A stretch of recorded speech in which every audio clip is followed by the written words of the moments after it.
Commander Jake Martinez stood in front of the massive screen at Luna Station and could not believe what he was seeing. The numbers on his display showed something that should not exist. After 15 long years of complete silence, the UES Vengeance was back and sending signals from the edge of space near the Kepler system. Jake rubbed his tired eyes and looked again. The readings were still there. The huge warship that everyone thought was destroyed was somehow alive and calling for help. His hands shook as he reached for the communication controls. Lieutenant Kate Sullivan ran over to Jake's station with excitement and fear mixed on her face. She had been trying to reach the ship for the past hour since the first signal came through. Her equipment was old and the distance was enormous, but she had managed to make contact with something on board the Vengeance. The voice that came through the speakers was not human. It was the ship's computer speaking in broken sentences about coming home and carrying something called the weapon. The signal kept cutting out and the words were hard to understand. Kate tried to clean up the audio, but the transmission was too weak and damaged. Dr. Alex Warren hurried into the command center carrying thick files about the Vengeance. He was the station's expert on alien technology and had studied every report about the ship's last mission. His face was pale as he spread the papers on Jake's desk. 15 years ago, the Vengeance had been Earth's most powerful warship. The government had sent it to meet with an alien race called the Zephyrians. Everyone hoped this would be the start of peaceful relations with other worlds. Instead, it became the worst disaster in human history. The Zephyrians had pretended to want peace, but their real plan was to destroy all humans. They said humans were too dangerous and violent to be allowed to live alongside other races in the galaxy. When the meeting happened, the aliens attacked without warning and destroyed 3 entire Earth fleets. Only the Vengeance had escaped, but no one knew how or where it had gone. The ship simply vanished into deep space, and all attempts to find it had failed. Most people believed the crew was dead and the ship was floating somewhere as a frozen wreck. Alex pointed to the technical drawings of the Vengeance and explained what made it so special. The ship was over 2 miles long and carried enough weapons to destroy a small moon. It had the most advanced shields and armor that Earth could build.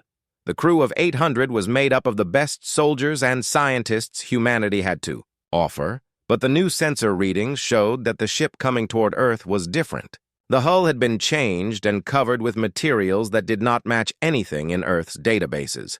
Strange energy readings came from sections that used to hold normal equipment. Whatever had happened to the Vengeance during its long absence had transformed it into something else. Kate managed to get a clearer signal, and the ship's computer began sending technical data about its condition. Most of the information was scrambled or written in languages that no one recognized, but some parts were clear enough to understand, and they were terrifying. The Vengeance had been captured by the Zephyrians and held prisoner for years. The crew had suffered through experiments and torture as the aliens tried to learn about human biology and psychology. Many had died, but some had survived by learning to use alien technology and eventually fighting their way to freedom. Jake studied the long-range sensors and felt his stomach twist with fear. The Vengeance was not the only thing moving through space toward Earth. Far behind it, but coming fast, was a massive fleet of Zephyrian warships. The alien armada was still 2 months away, but it carried enough firepower to turn Earth into burning rocks. The political leaders on Earth were already fighting about what to do. Some wanted to welcome the Vengeance home as heroes who had survived the impossible. Others feared that the ship and its crew had been changed too much by their alien captors and might now be dangerous to Earth itself. Jake looked at the data one more time and made his decision. He opened communications to Earth Defense Command and began sending all the information about both the returning ship and the approaching alien fleet. Whatever the Vengeance had become during its 15 years in alien hands, Earth would need its help to survive what was coming. The ghost ship was coming home and bringing war with it. The Vengeance appeared near Mars 3 weeks later, and it looked like a nightmare come to life. Commander Lisa Hayes led a squadron of 12 ships from the Mars Defense Fleet to escort the massive vessel home. As her ships got closer, she could see that the sleek warship she remembered had become something alien and frightening. The hull was no longer the clean gray metal of human construction. Instead, it was covered with a living substance that pulsed with blue light. Strange growths spread across the armor like veins, and the weapon ports had been replaced with openings that hurt to look at directly. The ship was still recognizable as the Vengeance, but it had been transformed into something that belonged in alien nightmares. Captain Ryan Blake's voice came through the communication system, and Lisa felt her blood turn cold. She had known Blake before his ship disappeared and remembered him as a confident and cheerful officer. The voice speaking to her now was tired and filled with pain. 15 years of horror had changed him into someone completely different. Blake explained that his crew of 800 had been reduced to only 127 survivors. The rest had died during their captivity or during the fighting that led to their escape. Those who remained alive had been changed by their experiences in ways that could never be undone. As Lisa's ships formed an escort around the Vengeance, she tried to scan its interior with her sensors. What she found made no sense. Large sections of the ship showed readings that looked more like living tissue than metal and machinery. Energy flowed through the vessel in patterns that resembled blood vessels more than power cables. Blake told Earth Defense Command about the weapon his ship now carried. The Zephyrians had built something they called a reality destroyer that could unmake matter at the smallest level.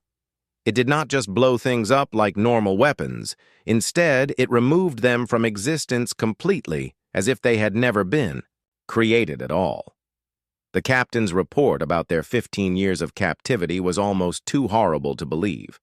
The Zephyrians had not simply imprisoned the human crew. They had used them as test subjects to learn everything they could about human bodies and minds.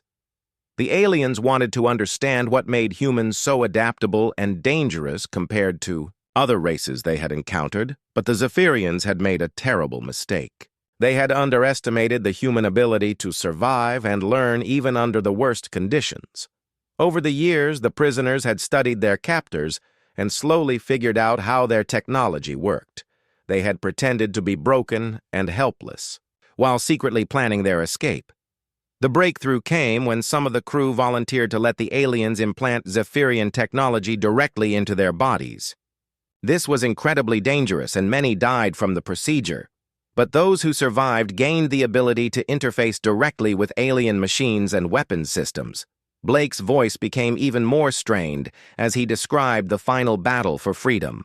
The human prisoners had turned the aliens' own weapons against them and fought their way to the ship's control center.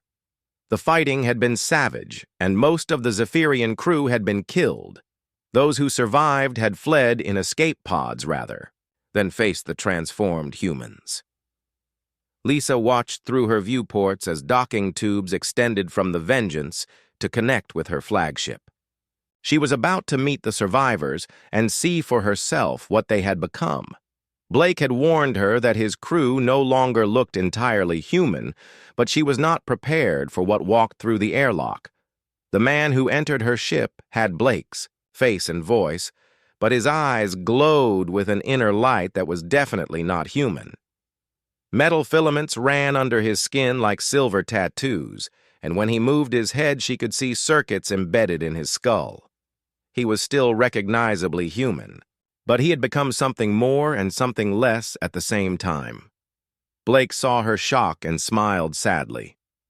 He explained that the integration with Zephyrian technology had been the only way to gain the knowledge needed to operate their advanced systems. The process could not be reversed and had shortened the lifespan of everyone who underwent it. But it had also given them abilities that no pure human possessed. The other crew members who came aboard were similarly changed. Some had mechanical arms that moved with perfect precision. Others had eyes that could see energy patterns invisible to normal humans. All of them carried themselves with a strange grace that came from minds that now processed information faster than any natural brain could manage. Blake brought with him detailed intelligence about the Zephyrian Empire and the fleet that was approaching Earth. The aliens controlled dozens of star systems and had destroyed every other species they considered dangerous. Their military was built around the complete elimination of threats rather than conquest or negotiation. But the most frightening news was about Earth's position on the Zephyrian target list. Humans were not just another enemy to be defeated.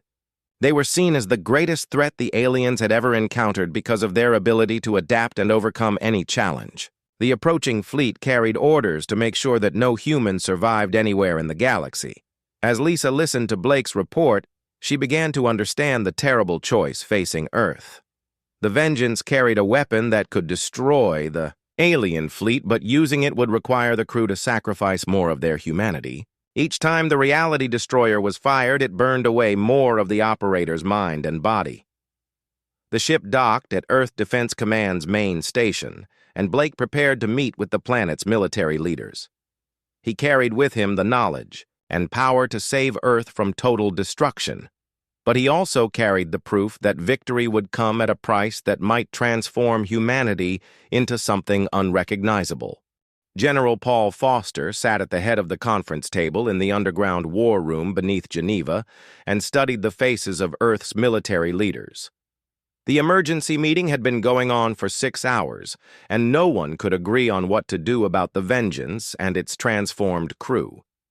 The arguments were getting louder and more desperate as time ran out. Dr. Emma Cole had spent the last week examining the survivors from the lost ship, and her report was disturbing. The integration with Zephyrian technology had not been forced on the crew as everyone first believed. The humans had chosen to undergo the dangerous procedures, knowing that many would die and all would be permanently changed. Blake sat quietly at the far end of the table while the politicians and generals argued about his crew's fate. The blue glow in his eyes had become stronger since his return to Earth, and thin lines of silver now traced patterns across his face. Dr. Cole explained that the changes were accelerating and that Blake and his people had perhaps months to live. The captain finally stood up and demanded their attention. His voice carried an authority that had not existed before his transformation, and the room fell silent. Blake told them the complete truth about the Zephyrian threat and why his crew had sacrificed their humanity to gain the power to fight back. Earth was not facing just one alien fleet, but an entire empire that spanned hundreds of worlds.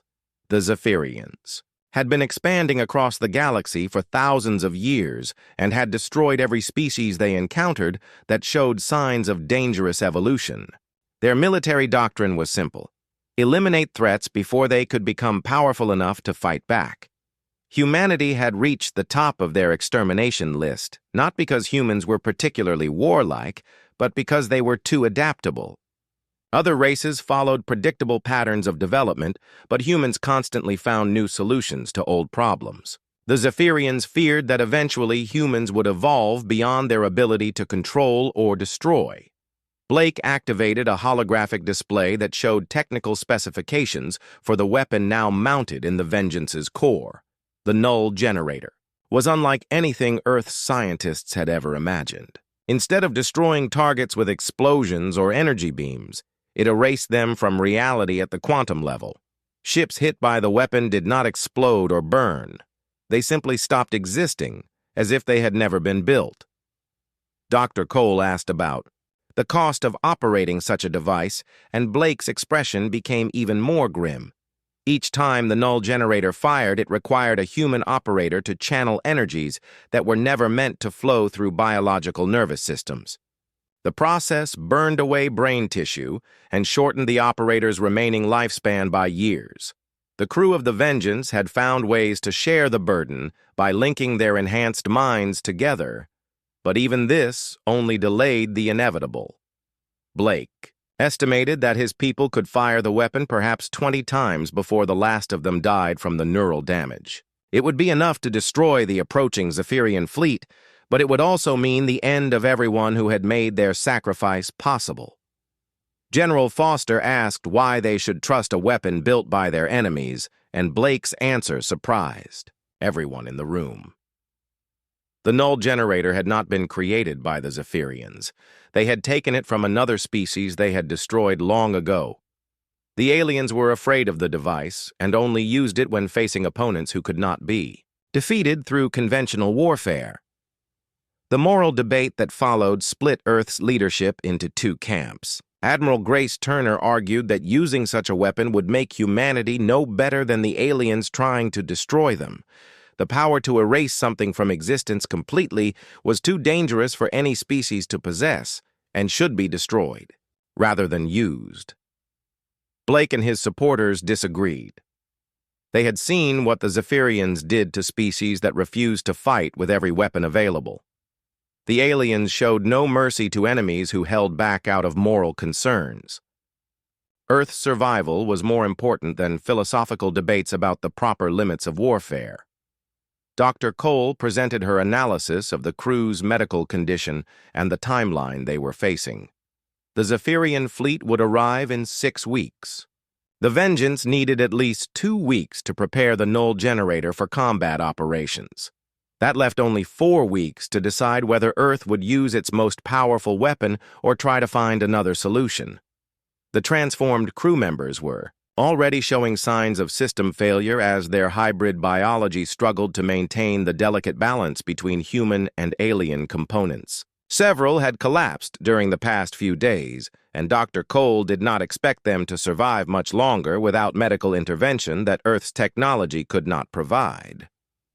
Blake made one final argument to the assembled leaders. The choice was not really between using the weapon or finding a peaceful solution. The Zephyrians had made their intentions clear and would accept nothing less than humanity's complete extinction. The only real choice was between fighting with every advantage available or accepting defeat without resistance. As the meeting ended, General Foster realized that the decision would ultimately rest with Earth's civilian government. The military could provide advice and analysis, but the politicians would have to choose whether to authorize the use of a weapon that could save Earth at the cost of the people who made that salvation possible. Blake and his crew returned to their ship to begin preparations regardless of what the government decided. They had not survived 15 years of alien captivity and transformation just to watch Earth burn because its leaders were afraid to make hard choices. If necessary, they would act without permission to protect the world they had suffered so much to see again. Chief Engineer Sam Porter led Dr. Cole and her research team through the transformed sections of the Vengeance and tried to prepare them for what they would see. The deeper parts of the ship no longer resembled anything built by human hands. Walls pulsed with organic rhythms and corridors twisted in directions that seemed to ignore the normal rules of geometry. Dr. Cole touched one of the living metal surfaces and felt it respond to her presence with a warm, tingling sensation. The ship had become a hybrid creature that was part machine and part organism. Porter explained that the crew had learned to communicate directly with these systems through their neural implants and could control the vessel's functions through thought alone. They reached the main data core where the captured Zephyrian information was stored. The alien archives contained thousands of years of history that challenged everything humans thought they knew about the galaxy. Dr. Cole began downloading files and translating them with the help of Porter's enhanced understanding of alien languages. The truth was more disturbing than anyone had imagined. The Zephyrians were not conquerors seeking to build an empire. They were survivors of a galactic war that had nearly destroyed all intelligent life. Every species they had encountered since then had eventually developed the same dangerous abilities that had led to the previous catastrophe. Lieutenant Commander Beth Rodriguez joined them in the data center and demonstrated her new capabilities. She could interface directly with the alien computers and access information that would have taken normal humans years to decode. Through her enhanced perception, she showed them records of civilizations that had discovered how to manipulate reality. Through the combination of advanced technology and focused consciousness, The pattern was always the same. A species would reach a certain level of technological development and begin experimenting with quantum manipulation and consciousness transfer. At first, the new abilities would seem beneficial and would solve many problems, but eventually someone would push too far and the results would spiral out of control. Dr. Cole watched historical recordings of entire star systems being erased from existence by species that had lost control of their reality manipulation experiments. Planets would simply vanish, leaving behind distortions in space-time that continued to spread and consume nearby worlds. The final war had destroyed hundreds of civilizations before the survivors imposed strict limits on technological development. Blake appeared in the data center and confirmed what the records revealed. Humanity was showing the early signs of the same evolutionary path that had led to universal destruction. The ability to adapt alien technology and integrate it with human biology was proof that humans were developing reality manipulation capabilities. The Zephyrians had tried to prevent another catastrophic war by destroying any species that showed signs of dangerous evolution. They did not act out of hatred, but out of desperate fear based on bitter experience. Their own race had once been as adaptable and innovative as humanity before learning the terrible cost of unlimited technological development. Rodriguez suggested that they test the ship's capabilities to better understand what they were dealing with. Blake agreed and ordered the Vengeance to move to an isolated asteroid field where they could safely experiment with the null generator. Dr. Cole and her team would be able to observe the weapon's effects from a safe distance and gather data about its operation. The test firing was both impressive and terrifying. The null generator did not produce any visible beam or explosion when it activated. Instead, a section of the asteroid field simply ceased to exist. The targeted rocks did not blow apart or vaporize. They were removed so completely that space-time rippled and even the electronic records of their existence began to fade from the ship's computers. Porter explained that the weapon worked by severing the quantum connections that held matter together at the most fundamental level. Objects hit by the generator were not destroyed in any conventional sense. They were retroactively prevented from ever existing in the first place. The effect was limited in scope and duration, but within its area of influence, reality itself could be rewritten. Dr. Cole realized that using such a device required the operator to partially merge their consciousness with the quantum field that connected all matter and energy. This explained why only the transformed crew members could safely control the weapon. Their hybrid nature allowed them to exist partially outside normal reality and manipulate the fundamental forces without being completely consumed by them. Blake revealed his deepest secret about the integration process. The Zephyrian implants had not just given humans access to alien technology. They had also transferred memories and knowledge directly from their captors' minds. Through this connection, the crew had learned the complete history of the galactic wars and understood exactly why the Zephyrians feared humanity's potential. The approaching alien fleet was not coming to destroy Earth out of malice or territorial ambition.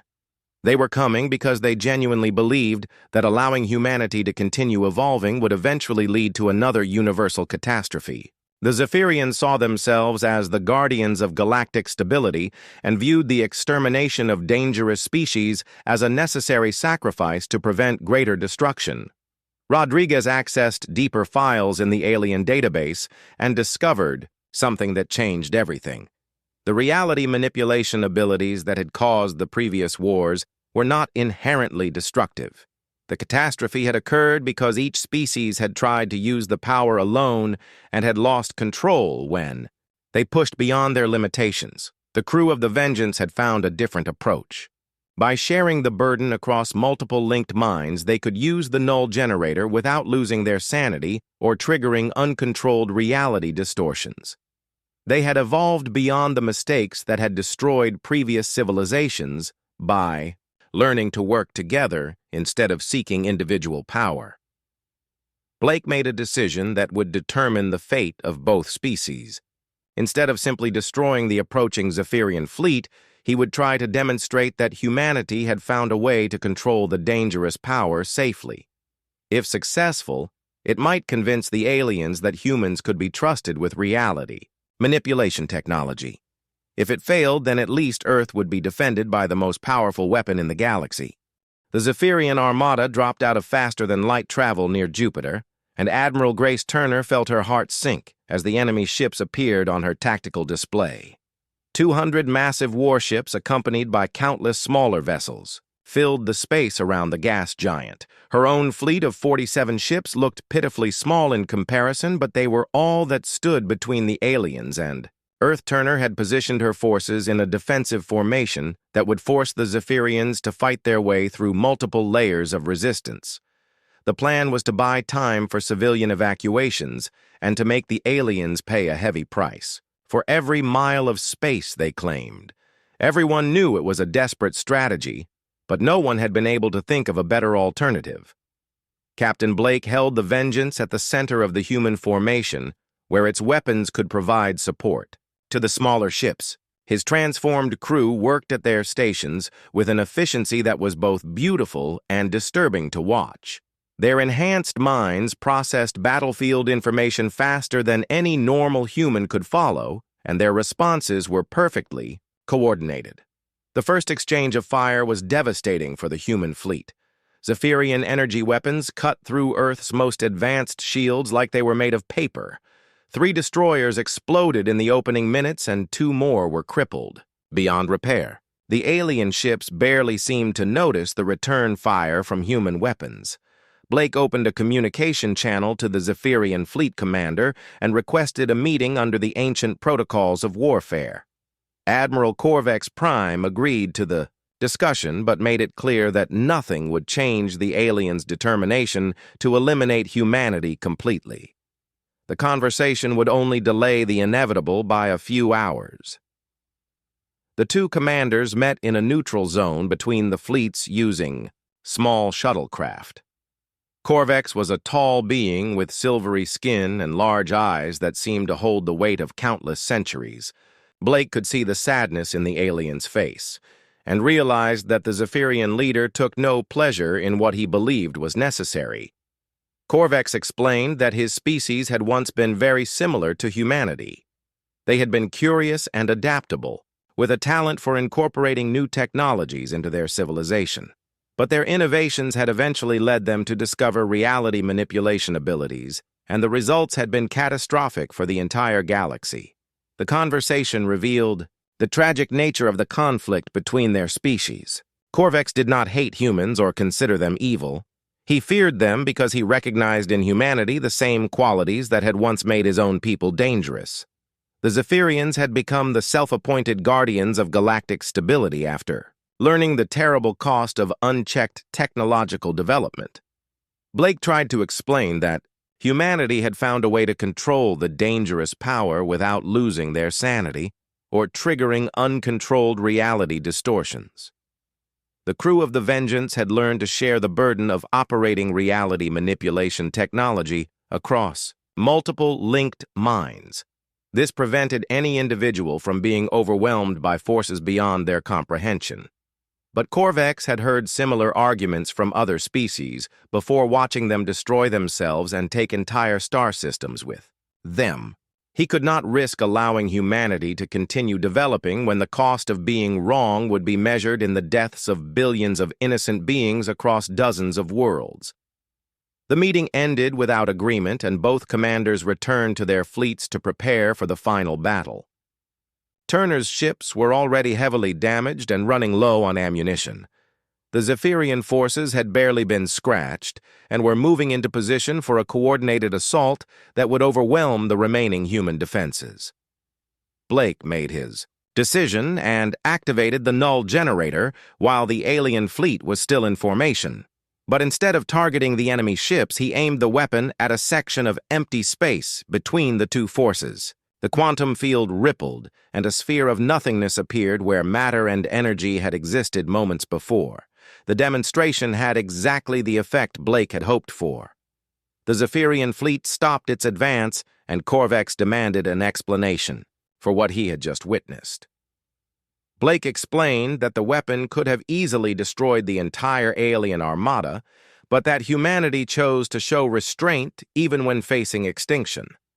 Rodriguez and the other enhanced crew members linked their minds together and began a complex procedure that had never been attempted before. Using their shared consciousness, they reached out through the quantum field and made contact with the Zephyrian fleet's navigation systems.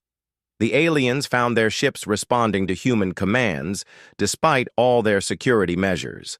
The contact was brief and carefully limited, but it proved that humanity had evolved beyond the dangerous phase that had destroyed previous civilizations. Instead of using reality manipulation for individual power or territorial conquest, the humans were using it to establish communication and demonstrate peaceful intentions. Corvex was forced to reconsider everything his species believed about the danger humanity represented. The crew of the Vengeance had shown abilities that surpassed anything the Zephyrians had encountered, but they had used that power to reach out rather than to destroy. Perhaps this species truly had found a way to evolve safely beyond the limitations that had trapped every other race. The alien commander called for a ceasefire and requested another meeting with Blake. This time, the discussion would focus on the possibility of coexistence rather than the necessity of extinction. Turner watched from her flagship as the two fleets held their positions while their leaders tried to find a path that would allow both species to survive. The battle for Earth's survival had become something much more important. It was now a test of whether the galaxy could finally move beyond the cycle of fear and destruction that had dominated it for so long. Blake and his transformed crew had paid a terrible price to reach this moment, but their sacrifice might finally break the pattern that had prevented different species from learning to trust each other. 3 months after the battle near Jupiter, the war between humanity and the Zephyrian Empire officially ended with the signing of the Covenant of Understanding. Admiral Corvex Prime stood beside Captain Blake in the neutral space where their fleets had first met, and both leaders knew that everything had changed forever. The peace agreement was unlike any treaty in galactic history because it was based on shared evolution rather than conquest or surrender. The Zephyrians would withdraw from human space, but would establish monitoring stations to observe humanity's continued development. In return, humans would share their discoveries about safe reality manipulation with other species throughout the galaxy. Blake and his crew had become something entirely new in the universe. They were no longer fully human, but they had not lost the essential qualities that made them champions of their species. The integration with Zephyrian technology was slowly killing them, but they had gained the ability to bridge the gap between races that had never been able to coexist peacefully. Dr. Cole established the Institute for Hybrid Studies in a space station orbiting Earth where she could continue studying the changes in the Vengeance crew. Her research would help prepare humanity for future encounters with reality manipulation technology and ensure that the lessons learned through such terrible sacrifice would not be forgotten. The knowledge gained from Zephyrian databases began, a new age of human technological development, but always with the restraint that Blake's crew had learned through bitter experience. Every new discovery was carefully tested and shared among multiple research teams to prevent any individual or group from being overwhelmed by forces beyond their understanding. The Vengeance itself became both a monument and a warning. The great ship was stationed at the edge of the solar system where it served as Earth's ultimate defense and a reminder of the price that had been paid for humanity's survival. Its hybrid crew continued their watch over a species that had proven it could grow beyond its own destructive potential. Blake spent his remaining time writing detailed records of everything his crew had learned during their 15 years of captivity and transformation. The information would be preserved in Earth's archives and shared with other species who were beginning their own journeys toward advanced technological development. No race would have to repeat the mistakes that had cost so many lives. The changes in Blake's body were accelerating, and Dr. Cole estimated that he had perhaps 6 months left to live. The other crew members were failing at different rates, but none of them would survive another year. They faced their approaching deaths with the same courage they had shown during their escape from alien captivity. Rodriguez used her enhanced abilities to maintain communication with Zephyrian monitoring stations and reported on humanity's progress towards safe evolution. The aliens were slowly beginning to trust that humans really had found a way to control dangerous technologies without triggering another galactic catastrophe. Earth began receiving messages from other species across the galaxy as news of the peace agreement spread. Some offered friendship to the race that had broken the cycle of fear and destruction. Others sent warnings about greater challenges that awaited any species brave enough to continue evolving beyond traditional limitations. The first contact protocols established by Blake's crew became the standard for all future meetings between humans and alien races. The hybrid team's ability to understand both human and alien psychology made them ideal ambassadors for a species that was just beginning to take its place among the stars. Jake Martinez was promoted to admiral and given command of Earth's expanded defense forces. He often stood at the observation deck of Luna Station and looked out at the Vengeance floating silently in the distance. The ship's crew had sacrificed everything to protect Earth, but their legacy would live on in every human who ventured into deep space. Dr. Cole's research revealed that the integration process had not just changed the crew's bodies and minds. It had also created new possibilities for human evolution that could be safely explored with proper safeguards. Future generations might be able to gain enhanced abilities without the terrible cost that Blake's people had paid.